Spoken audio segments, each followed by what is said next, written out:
Our videos for today is magluluto po tayo ng tinulang manok with ampalaya.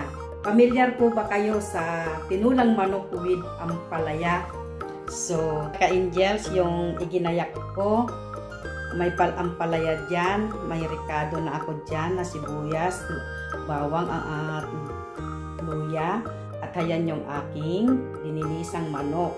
So, ayan mga ka-angels, instead na dahon ng malunggay at papaya ang ilalagay ko, nakachamba po ako sa supermarket ng ampalaya. So, sabi ko, medyo parang masarap sa tinulang manok. Huwag naman munggo palagi na ilalagay sa dahon ng ampalaya. So, ang gagawin naman natin mga ka-angels ngayon ay magluluto tayo ng dahon ng ampalaya. Ayan mga ka-angels, samahan nyo ako sa aking pagluluto.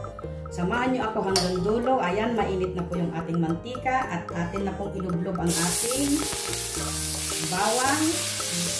Ay, sorry, luya po. Luya po yung inuna ko. And followed the bawang, sibuyas, sabay-sabay na mga ka-angels. So, ayan, samahan nyo lang ako sa aking pagluluto. And, ayan mga ka-angels, pwede nang ilagay ang ating manokis. So, ayan mga ka-angels, nilagay ko na ang ating manok. At, lalagyan natin ng patis. Isasangkot sa natin sa patis mga ka-angels. Ayan, nagkain na, pakalakalap na. Ayan mga ka-angels.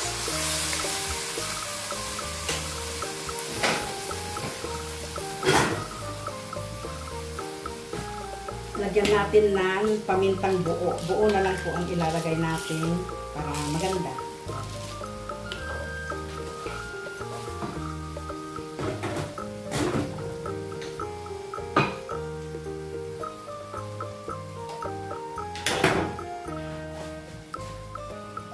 So, ayan mga ka-angels. Isangkot sa natin ang ating tinulang manok with ampalaya. Masarap po yan. Kahit sa Pilipinas, pag umuwi ako, ampalaya po ang inilalagay namin pag nagtinola kami. Yan po ang aming tinola kasi Ilocano style po ba. So, ayan.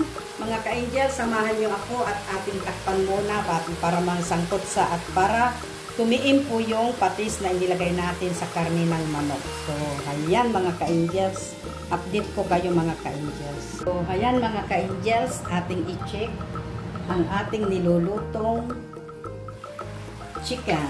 So, ayan mga ka-angels, ang bango na nasangkot sa na po. So, ayan, tubigan po natin yung ating distar na tubig kung gaano kadami. Ayan. So, ayan mga ka-angels, lumabas din ako, kumuha ko ng malunggay.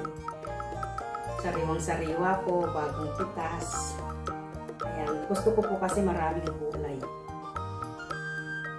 So, ayan mga ka-angels, himayin natin. Tara, samahan niyo akong maghimay ng malunggay. Ayan mga ka-angels, maghimay tayo ng malunggay.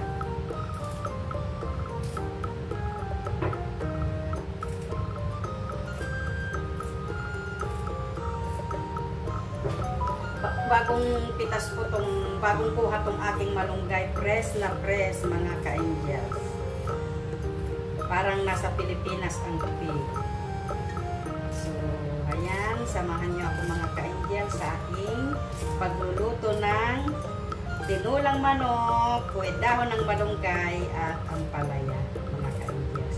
Hindi ko po alam kung magkabati ang ampalaya at dahon ng malunggay. Basta, bahala na, basta makain mga ka-angels kasi gusto ko po kasi maraming gulay. Pag akong nagluto mga ka-angels, kahit ilang pirasong karne lang Basta ang gulay. Marami.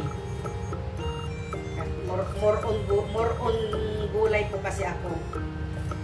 Mas masarap po naman kasi sa aking edad na magsisenyor na. Hindi kailan na magsisenyor na. So, kailangan natin ang maraming gulay at prutas. Di baling wala ng karne. Pero bihira po akong kumain na lang ako ng bihira po akong magkarne na ng baboy. More on manok na rin po ako saka fish. So, senior citizen na, magsi-senior na po, malapit na. Isang dekada na lang. Isang dekada na lang, senior na po. Hindi pa bata. So, ayan mga ka-angels, aking nahimay na. So, ayan mga ka-angels, atin lang check ang ating, ayan. Okay na, ilagay na natin yung ating gulay. Natuyuan na. So, ayan mga ka-angels, so pulo-pulo na siya. So, ating tikman kung lasa is okay na ba.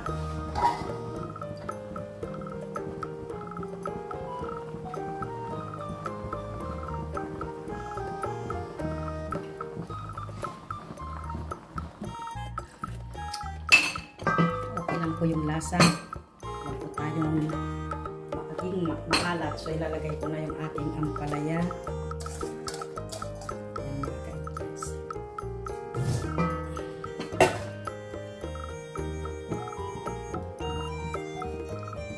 Ilagay natin yung malunggay. Sarap. Yan, napakaraming gulay. Pero pag nakuan po yan, kukunti na lang din po yan. Yan. Inulang manok with malunggay with dahon ng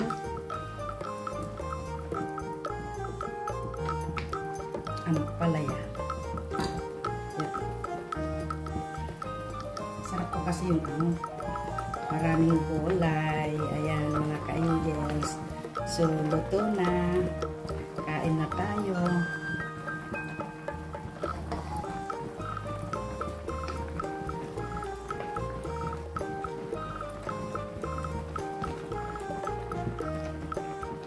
So, ayan mga ka-angels. Kainan time. Samahan niyo po akong kumain.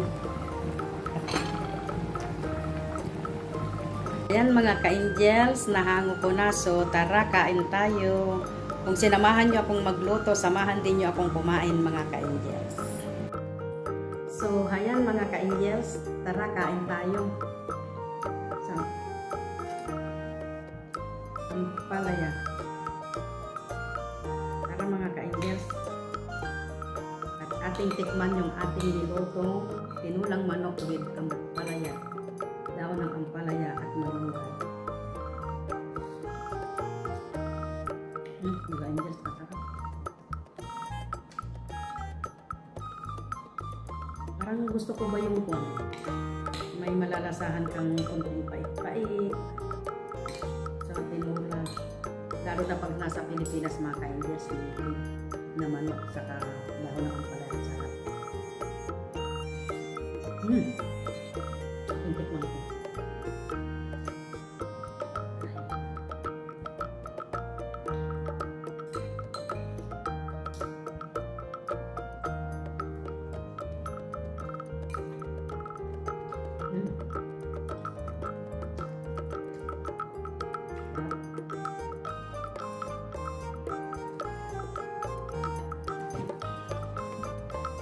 So, ayan mga ka-angels, malapit na akong matapos.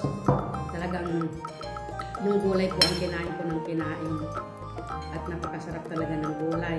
So, ayan mga ka-angels, maraming salamat sa palagi nyong pagsuporta sa aking mga upload videos. At maraming salamat mga ka-angels.